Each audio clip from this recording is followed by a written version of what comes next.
Sir నమస్కారం sir. నమస్తే అండి. సార్ ప్రధాని మోదీ గారు చిరంజీవి గారి చేతికి ఒక భారీ బాధ్యతలు అప్పగించారని చెప్పేసి వార్తలు వైరల్ అవుతున్నాయి. అందుకు సంబంధించి ఆయన కూడా కృతజ్ఞతలు తెలిపారని చెప్పేసి చెప్తున్నారు. సో అంతకుముందు చిరంజీవి గారిని పొలిటికల్ గా తీసుకొద్దామని ప్రయత్నం చేసినా జరగలేదు. ఆయన కూడా అందుకు అంగీకరించలేని వార్తలు వచ్చాయి. మరి ఇప్పుడు ఎటువంటి బాధ్యతలు చిరంజీవి గారికి ఇచ్చారు మోదీ గారు సార్? మీరే చెప్పండి. ఏం లేదండి, వేవ్స్ అనే పేరుతో ఒక సమ్మిట్ ఒకటి జరుగుతోంది. అంటే world audio video entertainment summit అని ఒకటి నడుస్తోంది.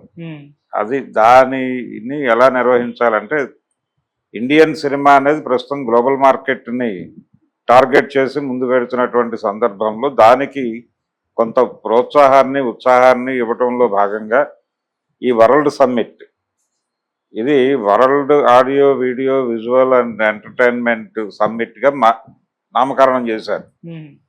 సో దీనిలో అందరూ పార్టిసిపేట్ చేస్తారు ప్రపంచ స్థాయిలో.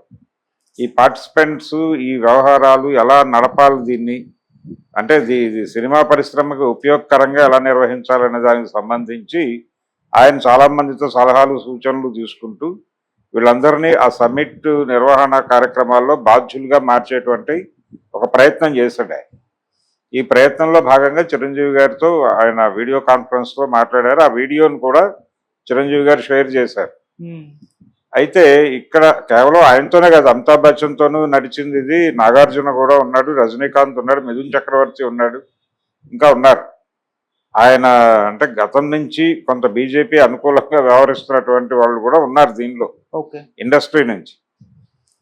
ఇలా వీళ్ళందరితోనూ ఈ సమ్మిట్ కావలసినటువంటి సలహాలు సంప్రదింపులు తీసుకోవడంతో పాటు వీళ్ళని భాగస్వాములుగా మార్చే ప్రయత్నం, అంటే దీని ఏర్పాట్లు ఇతర వ్యవహారాలలో కూడా వీళ్ళని ఇన్వాల్వ్ చేయటం కోసం ఒక కమిటీ లాంటిది ఏదో ఫామ్ చేసేది ఇది ఉంది. అది చిరంజీవి గారు ఓపెన్ చేశాడు. ఓపెన్ చేసి నాకు ఈ బాధ్యత అప్పచెప్పడం అనేది చాలా ఆనందంగా ఉంది అని చెప్పి ఆయన తన ఆమోదాన్ని హర్షాన్ని కూడా ప్రకటించేశాడు. ఇది మొదటి నుంచి కూడా, అంటే తెలుగు ఇండస్ట్రీ నుంచి ఇద్దరు ప్రముఖులతో ఆయన మాట్లాడినట్టుగా కనిపిస్తోంది. ఒకటి చిరంజీవి, రెండు నాగార్జున.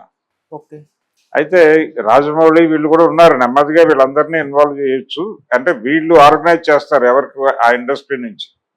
తమిళ ఇండస్ట్రీ నుంచి రజనీకాంత్, అలాగే అక్కడ బాలీవుడ్ నుంచి అమితాబ్, మిథున్ చక్రవర్తి తదితరులు వీళ్ళు ఆర్గనైజ్ చేయొచ్చు. ఇలా ప్రతి ప్రాంతం, ఇప్పుడు కన్నడ ఇండస్ట్రీ నుంచి కూడా గ్లోబల్ సినిమాలు తీయడానికి ప్రయత్నాలు జరుగుతున్నాయి, మలయాళీ ఇండస్ట్రీ నుంచి జరుగుతున్నాయి. సో ప్రతి చోట నుంచి రిప్రజెంటేషన్ ఉంటుంది ఈ సమ్మిట్కి.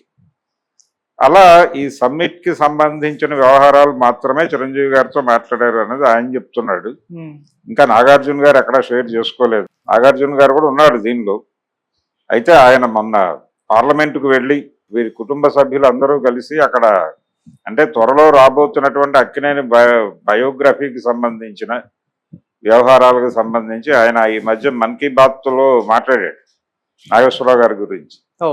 ఆ మాట్లాడిన దానికి థ్యాంక్స్ చెప్తూ వీళ్ళు ట్వీట్లు చేశారు. ఇప్పుడు స్వయంగా కలిసి థ్యాంక్స్ చెప్పేసుకుని అక్కడ రిలేషన్స్ స్ట్రెంగ్థన్ చేసుకునేటువంటి ప్రయత్నము, అలాగే తమ సానుకూల ధోరణిని ప్రకటించటము, ఇవన్నీ జరిగిపోయినాయి. ఈ ప్రాసెస్లోనే నాగార్జున పేరు బహుశా దీనిలోకి వచ్చి ఉంటుంది. ఈ డ్రైవ్ వెనకాలం మేబీ ఉంటే చిరంజీవి ఉండొచ్చు. అంటే ఇది ఒక ధోరణి. అండ్ భారతీయ జనతా పార్టీకి మొదటి నుంచి అక్కినేని కుటుంబం దూరంగా ఉంది. అంటే నాగార్జున కాదు, అక్కినేని నాగేశ్వరరావు గారి నిర్వహణలో వ్యవహారాలు నడిచినప్పుడు ఇది Congress party Congress party family గారే నడిచింది. అది కాంగ్రెస్ పార్టీతో అనుకూలంగా ఉండేవాడు ఆయన. అంటే ఆంధ్రప్రదేశ్, ఉమ్మడి ఆంధ్రప్రదేశ్లో ఆయన యాక్టివిటీ ఎక్కువ నడిచింది. ఆయన యాక్టివిటీ ఎక్కువ నడిచినటువంటి ఉమ్మడి ఆంధ్రప్రదేశ్లో ఆయన యాక్టివ్గా ఉన్న రోజుల్లో రెండు పార్టీలే నడిచినాయి, ఒకటి కాంగ్రెస్, తెలుగుదేశం పర్టికులర్గా రామారావు గారి రెజిమ్. సో అలా చూస్తే ఆయనకి ఘర్షణ ఇక్కడే జరిగింది. తెలుగుదేశం హయాంలోనే ఆయన ప్రభుత్వంతో కొంత ఇబ్బంది పడ్డాడు.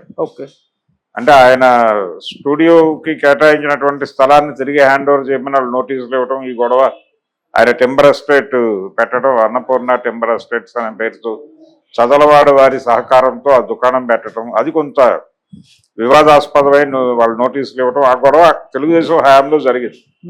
కాంగ్రెస్ పార్టీ ప్రభుత్వాలు ఆయనకి ఎప్పుడూ సహకరించినాయి.